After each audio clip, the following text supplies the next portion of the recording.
जय श्री श्याम। एक गांव में एक किसान रहता था जिसका जीवन साधारण था, लेकिन उसकी ज़िंदगी में एक उलझन भी थी। उसकी दो पत्नियां थीं और दोनों से उसे एक एक बेटा था। दोनों बेटों की शादी हो चुकी थी और किसान को लगा कि अब उसकी ज़िंदगी स्थिर और सुखी हो गई है। लेकिन समय ने उसे एक नई चुनौती दी।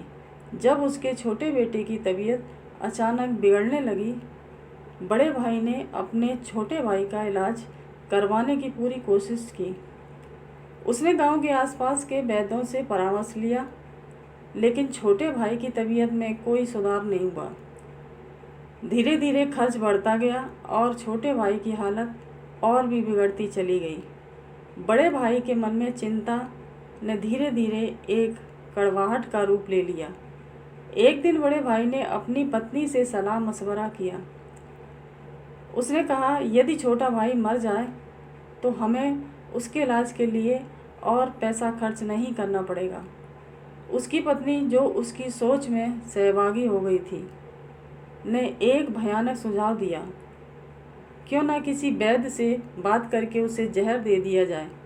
किसी को शक भी नहीं होगा और उसकी मौत को बीमारी के कारण माना जाएगा। बड़े भाई ने अपनी पत्नी की बात मान ली और एक वैद्य से संपर्क किया।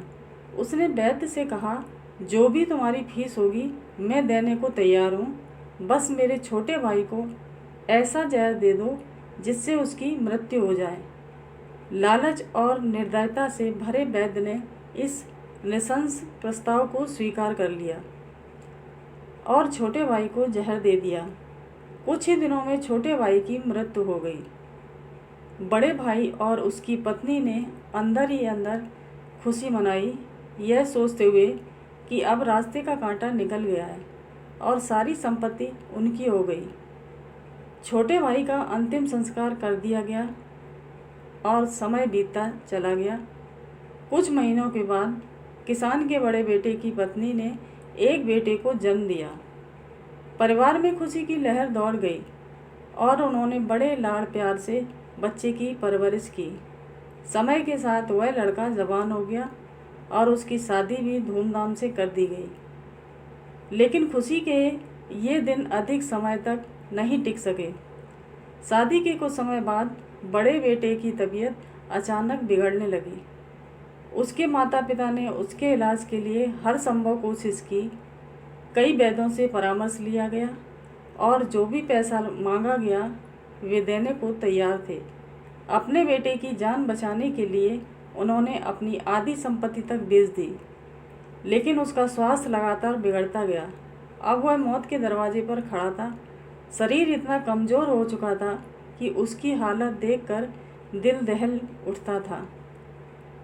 एक दिन वह लड़का अपने चारपाई पर लेटा हुआ था और उसका पिता उसे दुख भरी नज़रों से देख रहा था।